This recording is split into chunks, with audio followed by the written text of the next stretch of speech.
Bien, jóvenes, vamos a continuar nuestro análisis. Revisamos primera, segunda revolución industrial y nos quedamos en esta pregunta. Por ahí me mandaron un mensaje, profe, ¿qué es eso de Futurama? ¿Dónde encuentro? ¿De dónde saco? ¿Cómo se saca? Vamos a ir puntualizando solo este cierre de este análisis para iniciar con los procesos de unificación europea. Vamos a ver, ¿quién encontró qué era Futurama?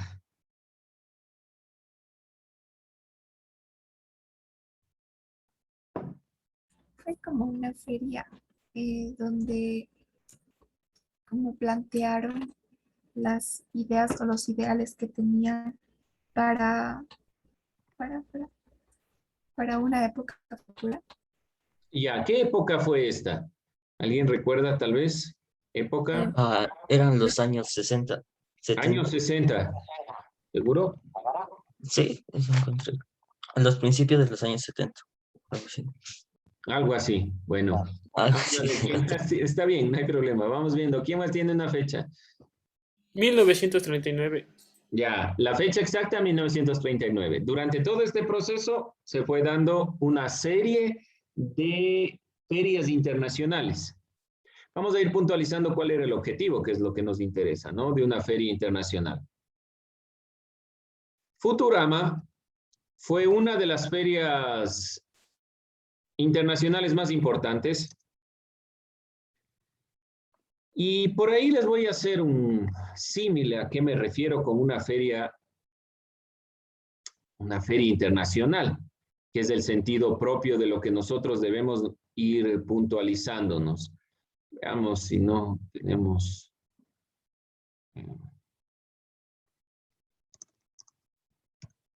algún elemento. Vamos a puntualizar esto a través de una imagen.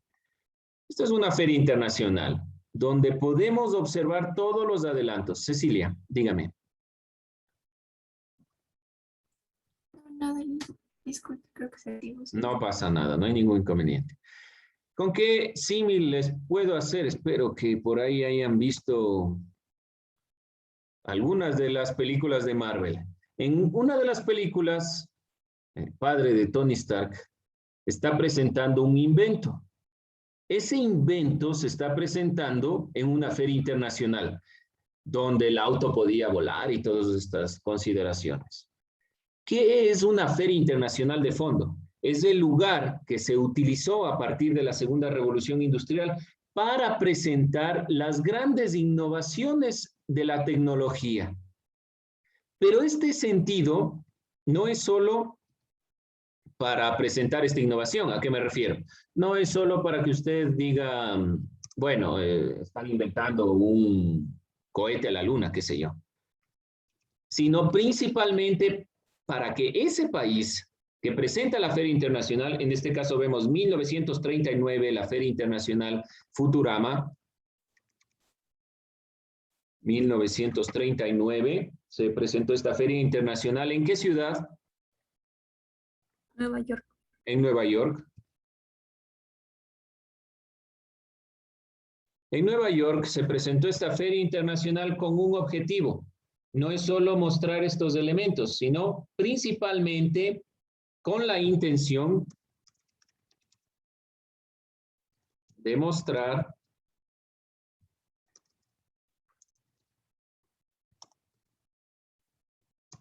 el estado de civilización. En esta época, siglo XX, pero años 20, años 30, años 40, donde se va generando todo este proceso de la ciencia ficción, la mentalidad del futuro. Todos estos elementos mostraban qué países eran aparentemente más civilizados que otros.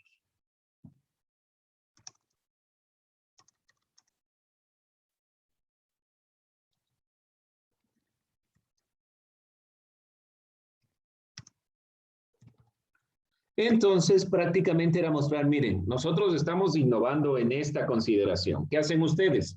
¿Qué hacen los alemanes? ¿Qué hacen el resto de Europa? ¿Qué hace, qué sé yo, diferentes grupos humanos?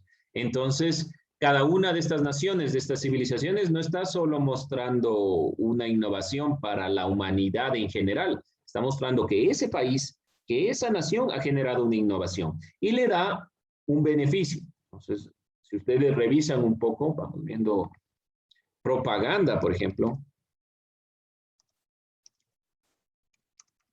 de los años 30, de los años 20, todas las consideraciones son en innovaciones técnicas y tecnológicas. Se van generando algunos de los avances en este sentido.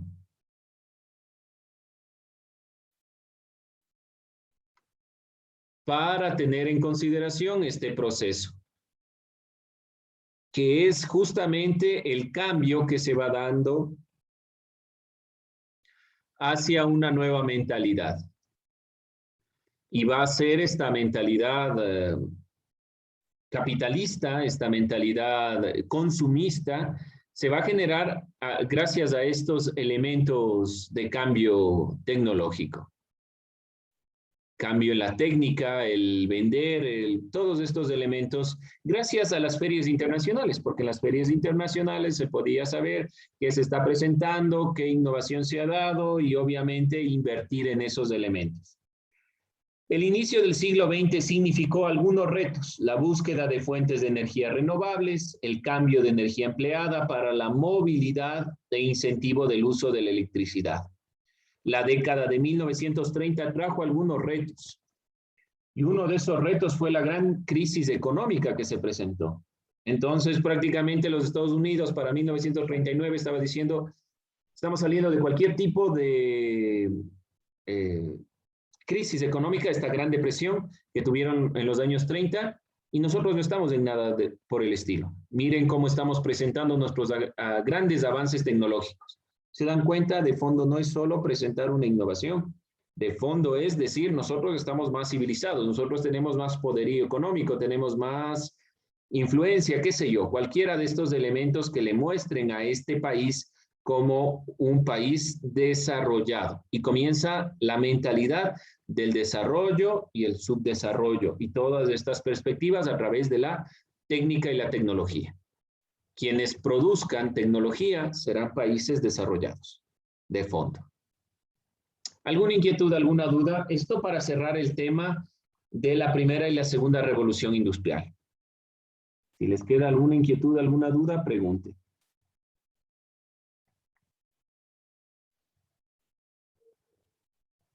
Bien, jóvenes, vamos un poquito a ir puntualizando una perspectiva. Como ustedes pueden ver, el siguiente tema son los procesos de unificación en Europa. Y nos vamos a plantear cómo Europa se va unificando. Pero es menester que ustedes vayan entendiendo los orígenes y principios de la escuela clásica antes de entender los procesos de unificación europea. No sé si me explico. Es decir, tome sus temas, ¿ya? Déjele un poquito de lado, le vamos a dejar los procesos de unificación y vamos a iniciar con el origen y principios de la escuela clásica. ¿Por qué razón? Porque la primera escuela clásica moderna de economía tiene mucho que ver con este proceso gracias a la primera y segunda revolución industrial. Los procesos de unificación tienen que ver directamente con la consideración de la unidad nacional que tiene Europa hasta el día de hoy, con algunas excepciones, pero que han llevado a procesos importantes en cuanto a las perspectivas de tomas de decisiones.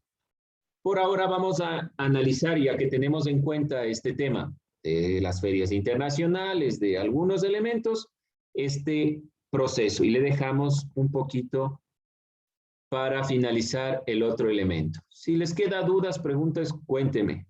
Nada más, no hay ningún problema. Vamos a ir puntualizando entonces esta temática. Tema: origen y principios de la escuela clásica, primera escuela de economía moderna.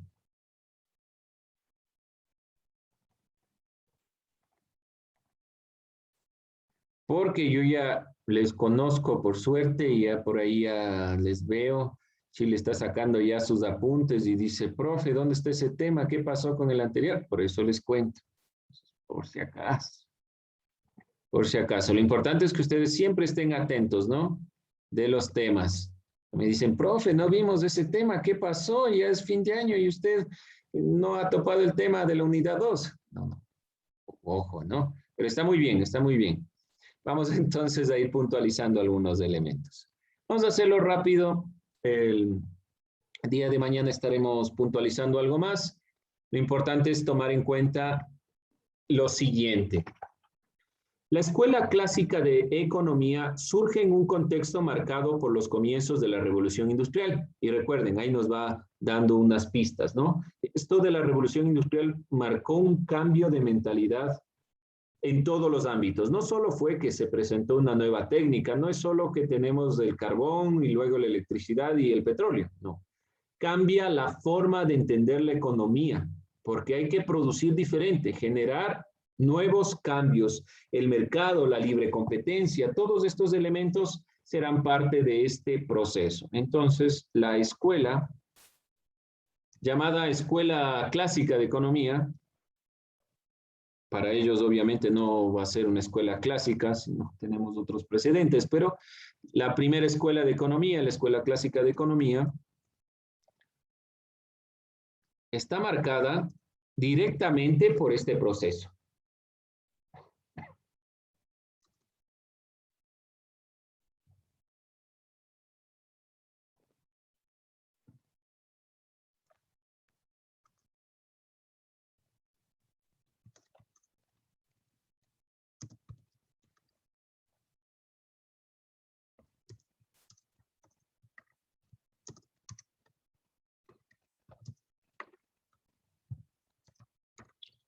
Ahora, ¿cuáles son los parámetros en los que se van enmarcando? Primeramente, el afianzamiento del capitalismo.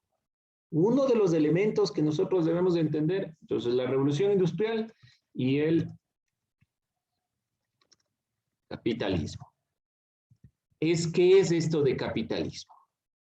Capitalismo es nuestro análisis.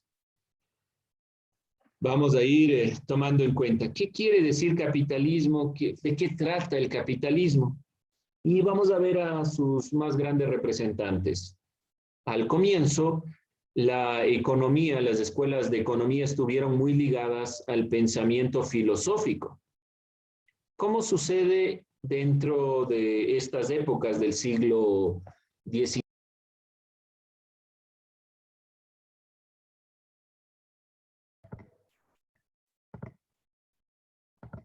A ver, por ahí si me escuchan, mil disculpas. Yo creo que no me quieren ver tan rápido.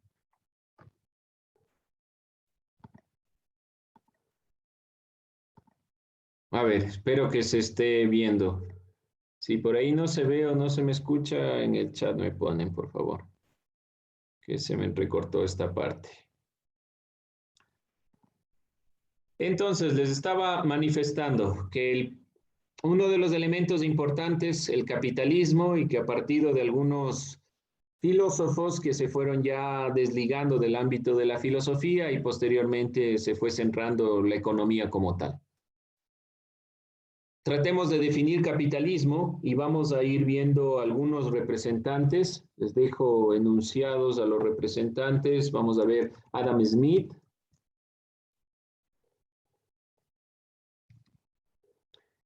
Los representantes, por si acaso. Adam Smith, David Ricardo,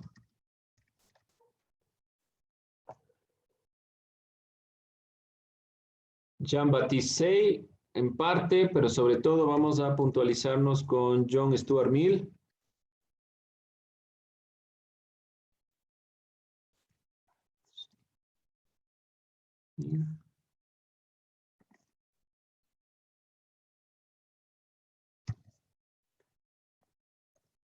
Y Jean-Baptiste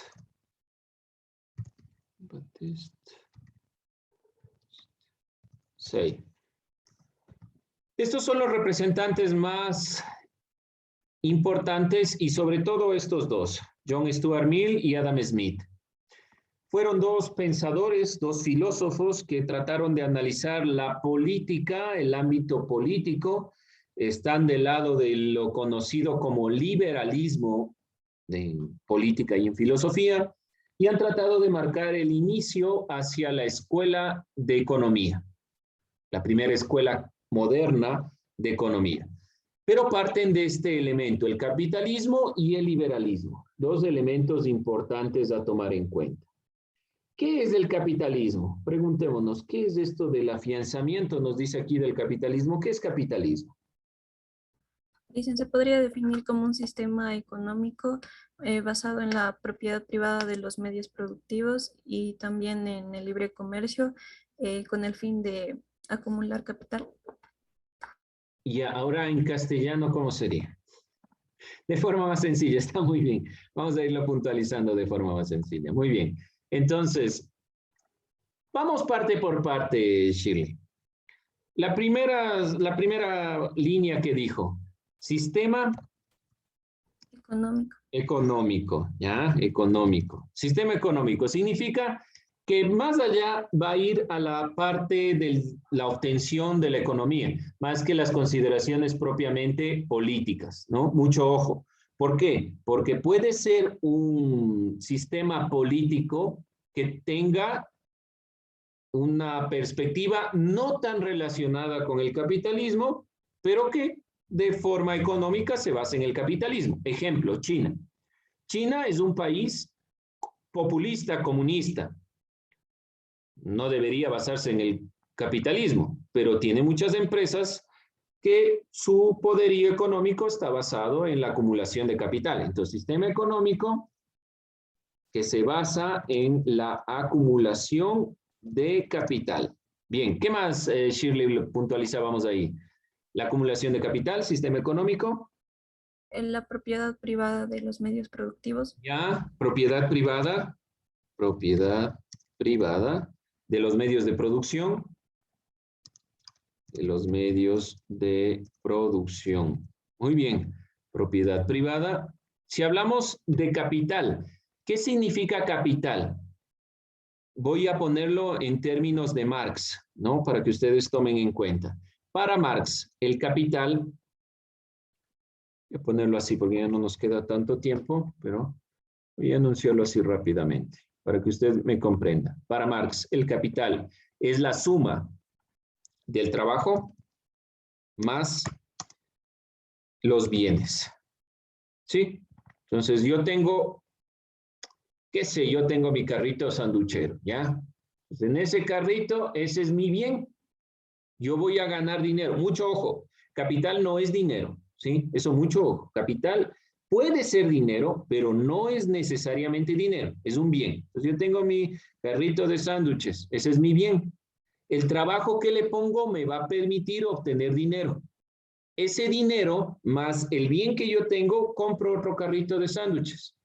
Entonces voy acumulando bienes, esa es la acumulación de capital, que me va generando más capital, más trabajo, más dinero, más inversión, más productos y demás consideraciones. Ojo con el concepto de capital, porque no es un tema, y ¿por qué nombro a Marx? Él estudió muy bien estos elementos y dice, bueno, o sea, el tema está en los bienes y en el trabajo, no está en el dinero. Puede ser que yo, por ejemplo, tenga todos los implementos, pero no tenga dinero, o tenga un dinero muy poco, digámoslo, si poco dinero para iniciar. No importa, porque si tengo los bienes y el trabajo, voy a ir produciendo dinero. Regresando a nuestro ejemplo, yo tengo el carrito de sándwiches y puedo hacer los sándwiches, puedo venderlos. No importa que no tenga dinero en ese momento. Voy a ir obteniendo. Yo sé que no es tan sencillo, ¿no? No es tan sencillo como por ahí nos aparecen algunos iluminados que nos dicen cómo vender sándwiches, luego se hacen millonarios. No es así. Pero de todos modos, de fondo, el sentido es ese, la acumulación de capital. Y al acumular capital, yo estoy de una u otra forma acumulando en este sentido el propio elemento del capitalismo. La acumulación de capital es más importante que quien sea quien acumule. Y ahí van a venir algunas críticas. Mucho ojo con esto porque después, cuando hablamos de socialismo, de comunismo, la crítica va a ser directamente a este precepto. Propiedad privada. La consideración de que los elementos son míos Y les pertenece sobre todo a los medios de producción. Es decir, la empresa es dueña de los elementos y no tiene por qué darle cuenta a nadie, porque ellos son dueños de lo que están produciendo. De ahí va a haber algunos ajustes, porque el Estado se cae cuando no hay impuestos. Entonces, el Estado va a decir, a ver, un ratito, sí, es verdad, usted es dueño de su empresa, pero su empresa tiene que pagar impuestos porque hay otras empresas que no tienen la posibilidad de la competencia, de la libre competencia, que asumen estos pensadores. Si ustedes se dan cuenta, el capitalismo se va conformando a partir de estas ideas y estaremos nosotros analizando. No nos queda tanto tiempo, pero de todos modos anoten estos nombres de lo que aquí estamos revisando. Los 4 representantes, ¿qué significa capital? Esto lo tomo yo de Marx. Si por ahí quieren revisar, Marx habla bastante en el primer Marx que se llama el Marx joven, los manuscritos económico-filosóficos, pueden revisar, están en internet, si ustedes quieren, en algún momento les sirve. Estos manuscritos hablan sobre esto. Perdón, ¿preguntas? ¿Y por qué traen representantes Marx? ¿Perdón? Porque Marx no es liberal. Estos son representantes del liberalismo, ¿sí? Marx es no diría comunista, bueno, él creó los preceptos para el comunismo. Él estaba en contra del capitalismo, en contra de todos estos elementos. Ustedes dirán, pero ¿por qué toma a alguien que está en contra para hablar sobre algo que él está en contra? Porque al estar en contra lo analizó bastante bien desde mi punto de vista, ese es mi criterio. Si a alguien más le dicen, no, Marx es un pobre señor ahí que no entendió nada, respeto. Pero yo, de lo que he analizado en Marx, tiene una explicación bastante clara de lo que es el capitalismo. Y me parece que la mejor forma de entender el capital es como lo ha planteado. Porque muchos dicen el capital o el capitalismo es solo el capital o el dinero. Y no es cierto. El trabajo cumple una función importante. Quien trabaja es quien va generando más producción. Si yo tengo mi carrito de sándwiches, pero nadie trabaja, se queda ahí, se oxida y no pasa nada. Entonces necesito a alguien que trabaje, que produzca. Y el capital también es trabajo. Entonces, si necesitan ahí revisarlo. Bien, jóvenes, vamos a ir cerrando esta corta clase. Y con eso cerramos nuestro tema por el día de hoy.